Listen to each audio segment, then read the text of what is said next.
저희 아버님이 너무 말씀이 없으셔가지고 평생 자녀들과 대화를 거의 하신 적은 없습니다. 너무 착하시고 선하시고 평생을 남에게 해로운 일을 한 번도 하지 않으시고 사셨던 분입니다. 그래서 동네 분들이 법이 없이도 사실 분이라 늘 이렇게 말씀하셨거든요. 근데 너무 말씀이 없으셔가지고 근데 저희들은 저희 아버님이 저희를 사랑하시는지 하지 않는지 그것도 모르고 지났습니다. 뭐 아버님의 마음을 알 수가 있어야죠.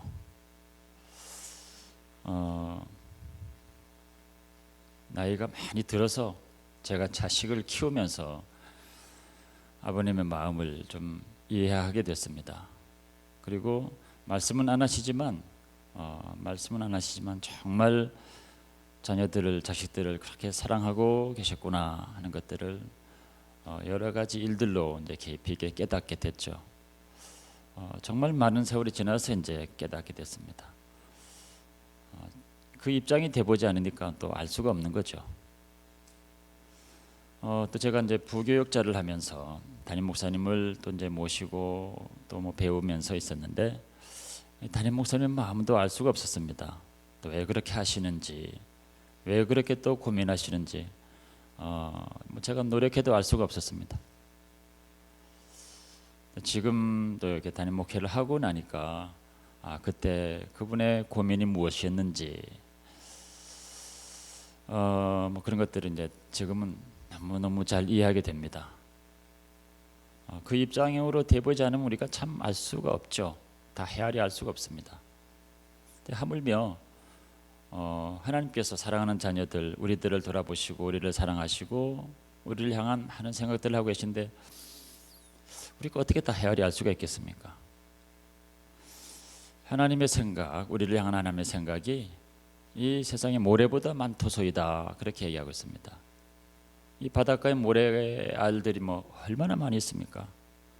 그렇게 많은 생각들, 우리들을 향해서 그렇게 많은 생각들로 늘 생각하고 계시는데 우리는 하나님 생각을 그렇게 못하죠. 우리가 하루에 한 가지만 주님의 말씀을 생각하자, 한 가지만 주님을 생각하자, 그래서 한번 순종해 보자 하고 1년을 이제 지나가고 있습니다. 근데 그것도 참 버거워가지고 하루에 한 가지도 우리가 생각하지 못하고 자꾸 잊어버립니다. 하루에 한 가지 생각하고 주님을 생각하고 어떻게 살아보려고 하는데 그것도 참 쉽지 않은 걸 보면 하나님은 우리들에 대한 생각이 모래처럼 많은데 우리는 하나님에 대한 생각이 너무 적다는 거죠. 그러니 뭐 하나님의 그 마음을 어떻게 다 헤아려 알 수 있겠습니까? 그래서 그래도 이제 가끔 우리가 생각해보고 하나님의 사랑을 생각해보고 기억해보면 야, 정말 기이하구나, 정말 신기하구나, 그런 고백밖에 할 수 없습니다. 그와 같은 말씀 오늘 좀 나누겠습니다. 우리를 향하신 하나님의 생각, 하나님의 사랑, 그리고 또 얼마나 많은지 우리가 생각할 수 있는 대로 생각해 보다가 야, 이건 정말 신기한 거다 하는 고백을 할 수밖에 없는 그런 내용입니다. 14절에 보면요, 내가 주께 감사함은 나를 지으심이 심히 기묘하심이라, 주께서 하시는 일이 기이함을 내 영혼에 잘 아나이다. 나를 지으신 걸 생각해 보면 참 기묘하다라고 하는 고백을 하고 있습니다. 옛날의 성경, 개역 성경으로 보면은 나를 지으심이 신묘막측하심이라 그랬습니다. 이 말이 좀 더 실감나지 않습니까? 신묘막측하심이라. 옆에 분들하고 한번 쳐다보면서 한번 얘기를 한번 해보실까요? 야, 집사님 정말 신묘막측하십니다.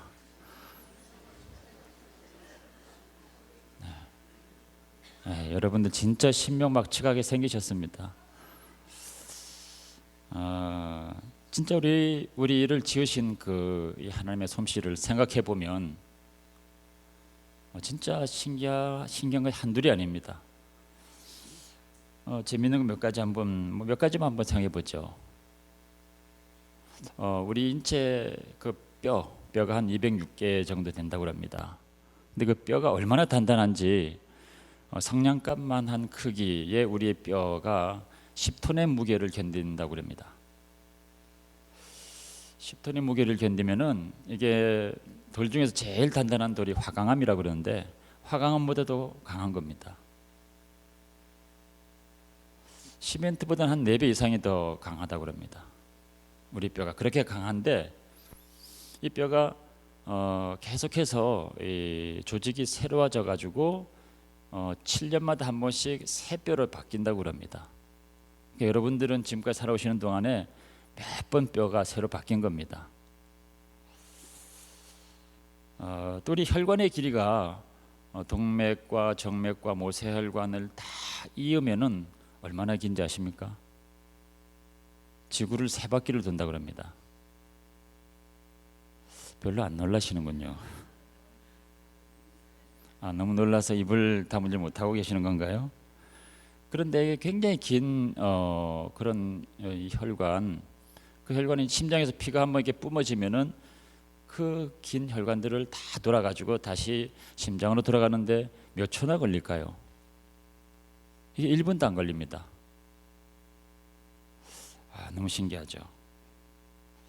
우리 인체 중에서 제일 약한 부분, 제일 약하고 아주 센시티브한 곳이 눈입니다. 눈. 근데 눈을 어떻게 보호하고 있는지 아시나요? 그 약한 눈을 어떻게 보호하고 있습니까?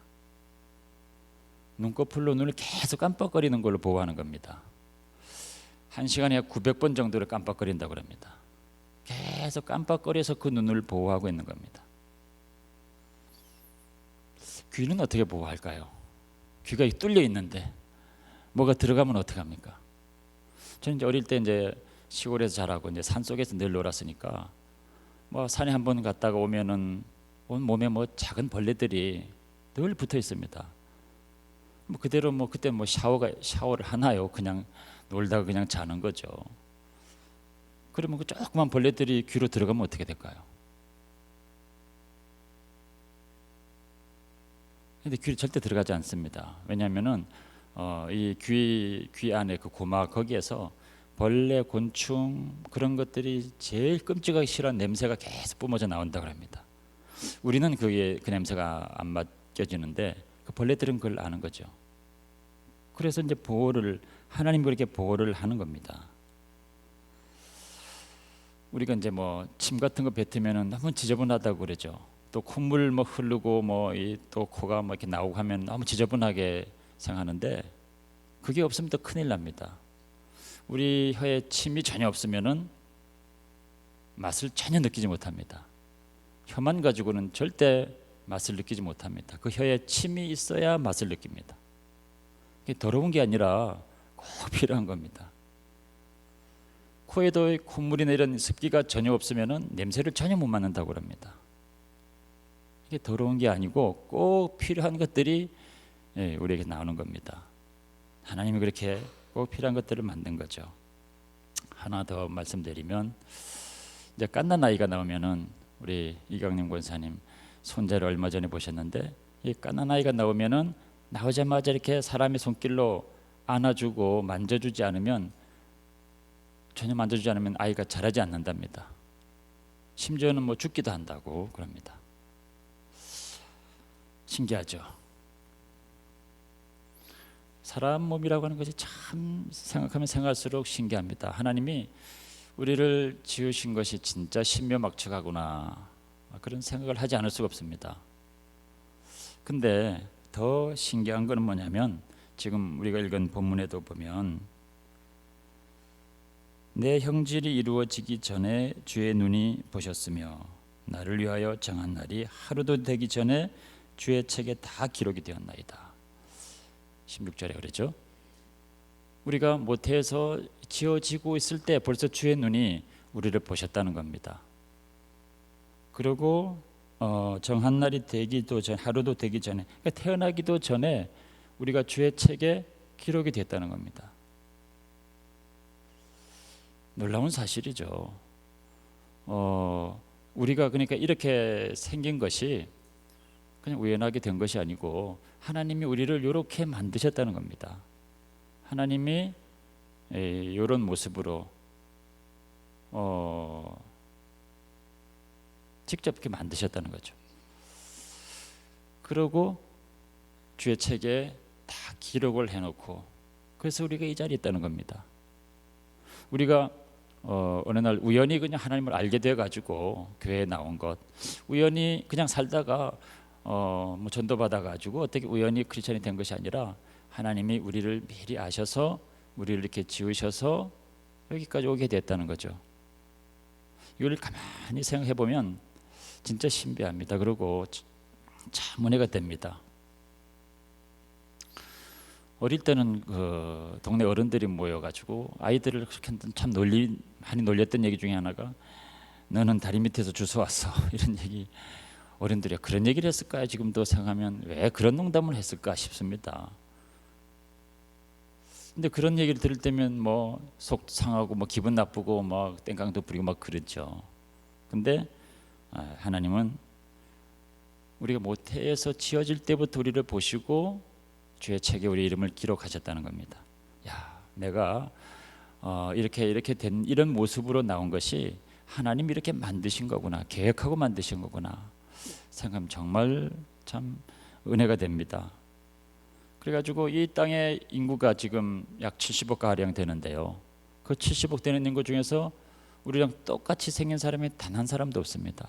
우리랑 똑같은 지문을 가진 사람이 단 한 사람도 없습니다. 하나님이 각각 한 사람씩 만드셨다는 것이고, 한 사람씩 다르게 만드셨다는 것이고, 다른 생각, 다른 계획을 가지고 만드셨다는 거죠. 생각해 보면 야, 참 신기하구나, 감사하구나 그런 생각이 듭니다. 우리의 만들어진 모습을 생각해 봐도 이렇게 신기하고요.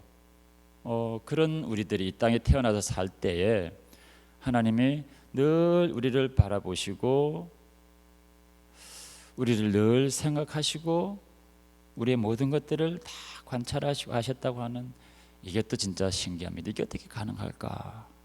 이것도 역시 신기합니다. 1절에 보면은 하나님께서 나를 살펴보셨으므로, 나를 서치를 늘 하고 있다는 겁니다. 늘 서치라는 거예요. 늘 바라보고 어디에 있는지 늘 보고 계셨다는 겁니다. 늘 바라보고 있는 이유가 뭡니까? 하나님의 자녀니까, 하나님이 너무 사랑하시니까, 늘 생각이 있으니까 늘 어디에 있는지 바라보고 찾고 그랬던 거죠. 근데 우리가 죄악으로 인해서 하나님을 떠나서 멀리 방황하면서 우리가 각기 살았었습니다. 그러다가 어느 날 늘 우리를 솔치하고 바라보시던 하나님의 사랑이 어느 결정적인 순간에 각 사람들을 이제 찾아온 거죠. 어떤 사람들은 어린 아이 때부터 그렇게 찾아서 만나게 된 분들도 있고, 어떤 분들은 또 연세가 지극하신 나이가 드셔서 어떤 순간에 그 하나님의 사랑에 발견이 되어서 돌아가신 분이 있고, 어떤 분들은 한국에서는 아무리 하나님 불러도 말을 안 들으니까 미국으로 보내가지고 미국에서 살게 하시다가 고집도 꺾고 뭐 하면서 이제 이게 하나님께 돌아오신 분도 있고, 뭐 여러 다양한 케이스들이 있지만, 하나님께서 미리 알고 계신 그 사람들, 늘 와치하고 설치하고 바라보시던 그 사람들이 어느 순간에 이제 클릭이 돼가지고 돌아오게 된 것입니다. 그 하나님께서 늘 우리 살펴보셨으니까 우리를 너무 잘 아시는 거죠. 우리 모든 것들을 다 알고 계십니다. 그 얘기들을 쭉 하고 있는데요, 우리의 앉고 섬을 아시고 그랬습니다. 앉고 섬을 아시고, 우리의 자리 의자에 앉았다가 자리에서 뭐 일어났다가 하는 그런 것을 얘기하는 것이 아니고, 우리가 믿음 가운데 서서 주의 은혜 가운데 서서 성령 충만한 모습으로 있을 때 당연히 주님이 아시죠. 뿐만 아니라 이렇게 낭망하고 또 낙심해서 주저앉아 버리게 될 때가 있습니다. 그럴 때에도 그런 모든 상태를 주님은 다 아시더라는 겁니다. 그래서 그 믿음 있던 엘리야가 일어서서 담대히 주의 일을 할 때 당연히 주님이 엘리야와 함께 하셨죠. 근데 낙심해 가지고 로뎀나무 아래서 정말 죽기를 구하고 있을 때 그때도 주님이 엘리야를 아시고 천사를 보내셔서 떡과 물을 가지고 다시 일어나라 하고 격려를 하시고 그랬던 거죠. 멀리서도 내 생각을 아셨다 그랬습니다.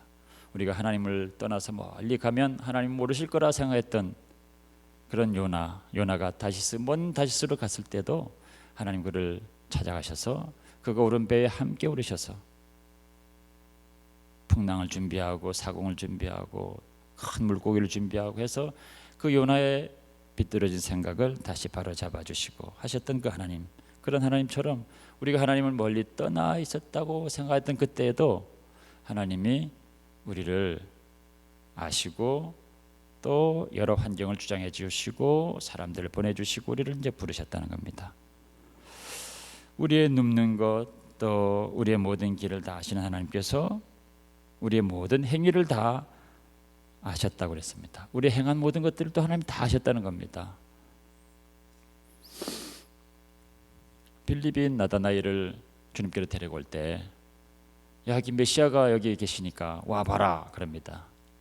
그래가지고 빌립의 손에 이끌려서 나다나엘이 주님을 만났을 때 주님께서 나다나엘을 탁 보더니 한눈에 하신 말씀이 야 얘는 참 이스라엘 사람이구나. 그 속에 간사한 것이 없다. 그랬더니 빌립이 아니 당신은 나를 어떻게 아시고 그런 얘기 하십니까?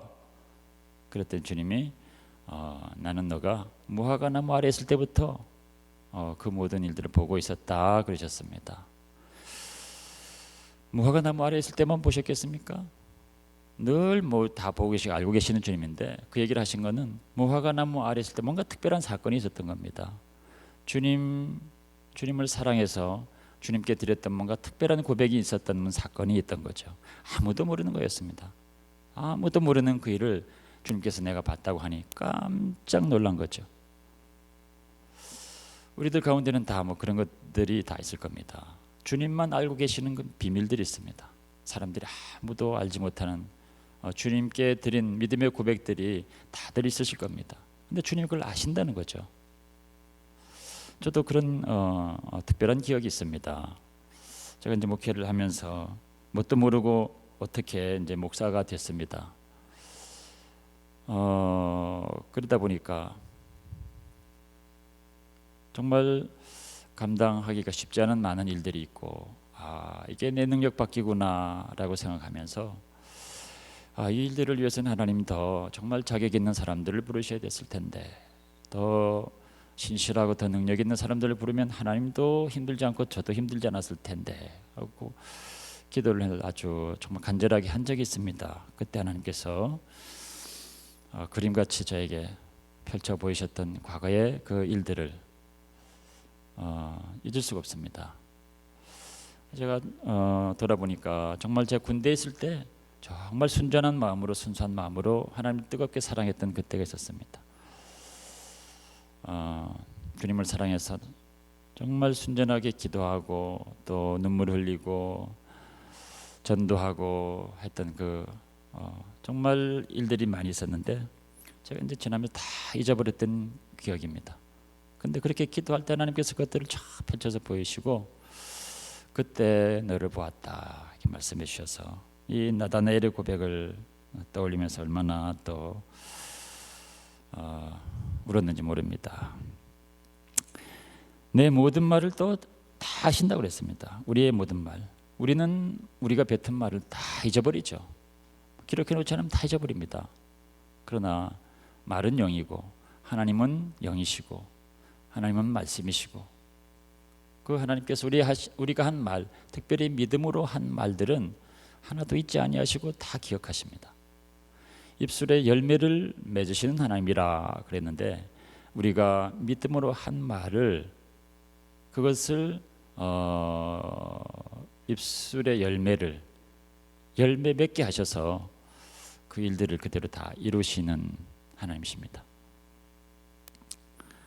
한국에 있을 때 이제 목사님께서 말씀을 전하시고 마지막 이런 말씀을 하셨습니다. 지금 하나님께서 우리 마음 가운데 각각의 말씀을 하시는데 그 하나님께서 우리 마음 가운데 말씀하시는 그 감동이 있으신 분들은 앞에 나와서 한번 발표를 해봐라 그랬거든요. 그런데 갑자기 저희 집사람이 일어나더니 막 앞으로 뛰어나가는 겁니다. 제가 얼마나 놀랐는지 모릅니다. 무슨 얘기를 하려고 저러냐, 나한테 얘기도 하지 않고. 그러더니 앞에 나가서 하는 얘기가 하나님께서 온 세상 다니면서 복음을 전달하셨습니다. 제가 얼마나 놀랐는지 모릅니다. 저 어떻게 감당하려고 저러냐, 나한테는 아무 얘기도 안 하셨는데. 그리고 또 뭐 그렇게 얘기해놓고 그것도 책임 안 주고 그냥 사는 사람들 보면 정말 한심하게 여겼거든요. 근데 앞에 나가서 사람들 앞에서 그 얘기를 했으니 저걸 어떻게 감당하려고 그러냐. 나중에 제가 막 나무랐습니다. 어쨌거나 세월이 많이 흘러서 지금 보면은 하나님 복음을 전하고 있습니다. 그때 한 믿음의 말로 전했던 그 말을 입술에 열매가 되게 하셔서 그렇게 하시는 걸 보면, 우리가 주님 안에서 믿음을 했던 고백, 또 기도하면서 주의 이름으로 기도했던 모든 기도의 내용들 하나도 잊지 아니하시고 다 기억하신다고 하는 겁니다. 그런 하나님 앞에서 우리가 숨을 데가 없습니다. 믿음으로 서 있을 때도 있지만 그러지 않을 때도 얼마나 많이 있습니까? 그래서 어떤 때는 하늘에 올라가기도 하고 어떤 때는 땅으로 꺼지기도 합니다. 내가 하늘에 올라갈지라도 거기 계시고 내가 음부에 내 자리를 펼지라도 거기 계십니다. 이렇게 고백하고 있습니다. 내가 성령 충만해가지고 하늘로 올라갈 것 같은 그런 때도 있지만, 반대로 정말 지옥 밑바닥에 내려가는 것 같이 그렇게 곤두박질 칠 때도 있습니다. 근데 그러면 이제 하나님은 이제 더 이상 나를 잊으셨나 보다라고 생각하지만, 거기서도 하나님은 옆에 계시더라는 겁니다.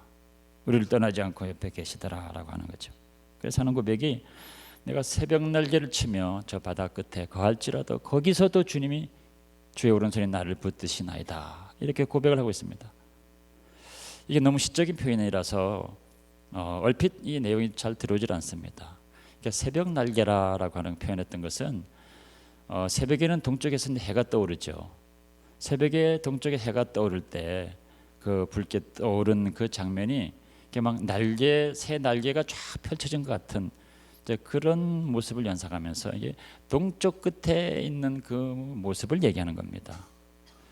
그리고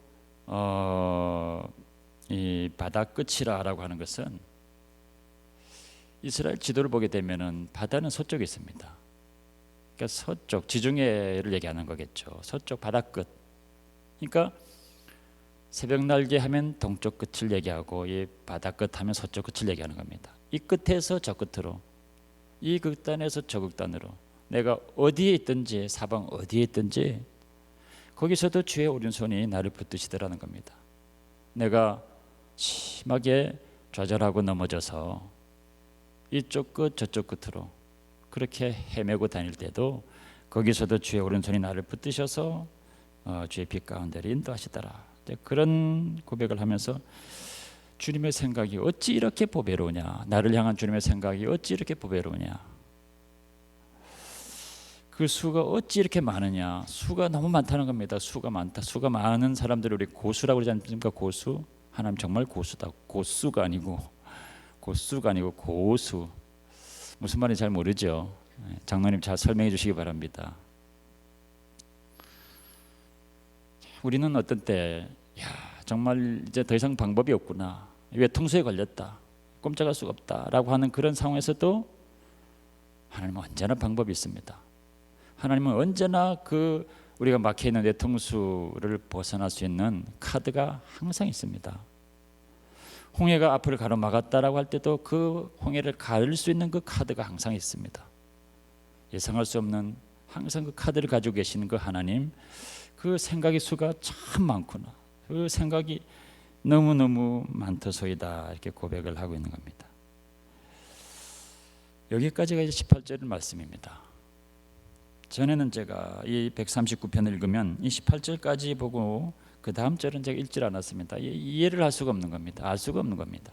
19절 읽자는 나머지 내용들은 갑자기 엉뚱하게 아주 이런 하나님께서 전혀 다른 말씀을 하시기를, 하나님이여 주께서 만드신 하나님이여 주께서 반드시 악인을 죽이시리이다.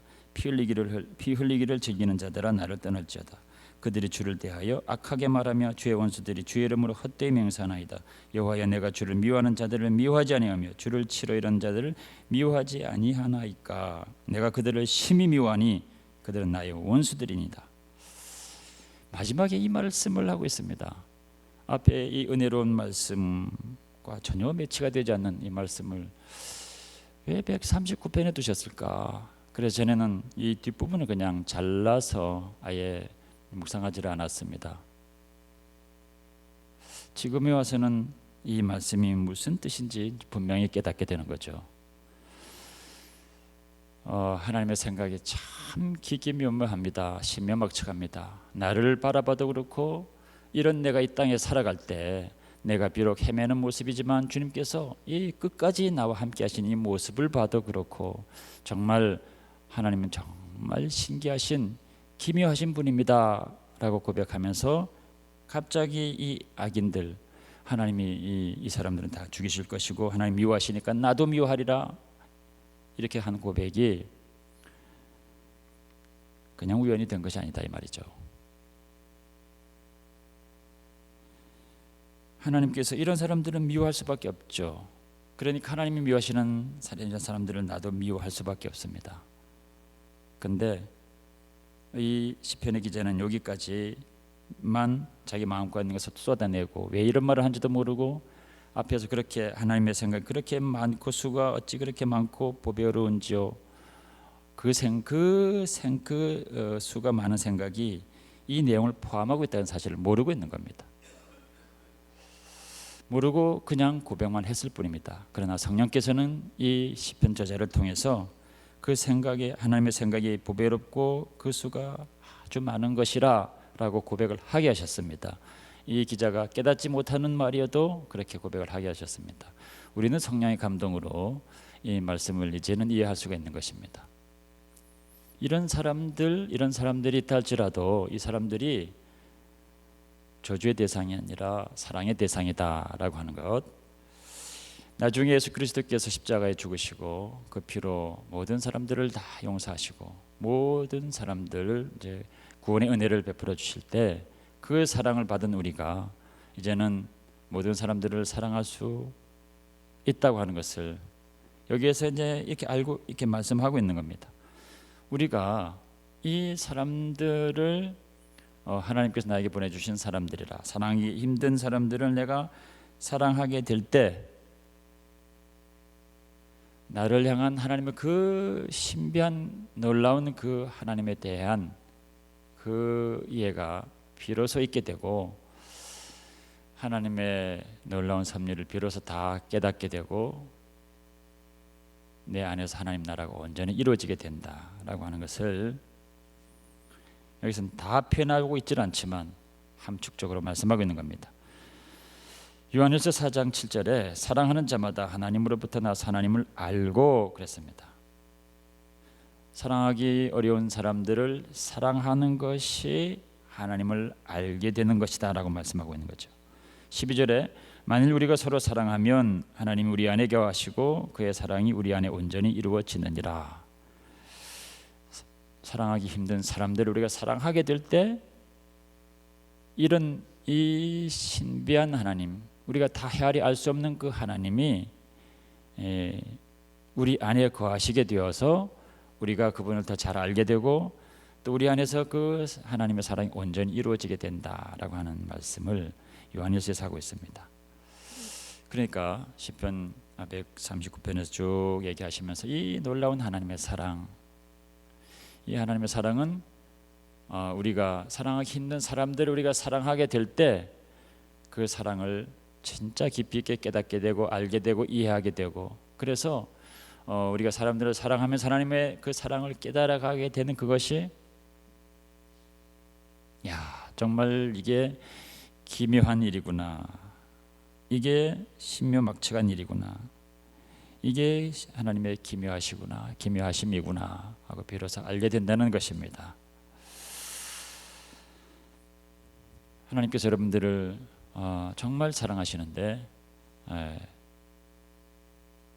그 하나님을 여러분들이 정말 더 깊이 있게 알고 하나님을 사랑하기 위해서 우리에게 보내신 사람들, 우리로 만나게 하신 사람들, 우리와 함께 있게 하는 그 사람들을 주 이름으로 사랑하심으로, 십자가의 사랑으로 사랑하심으로 주님에 대한 사랑이 여러분 안에서 다 열리게 될 수 있기를 주 이름으로 축원합니다.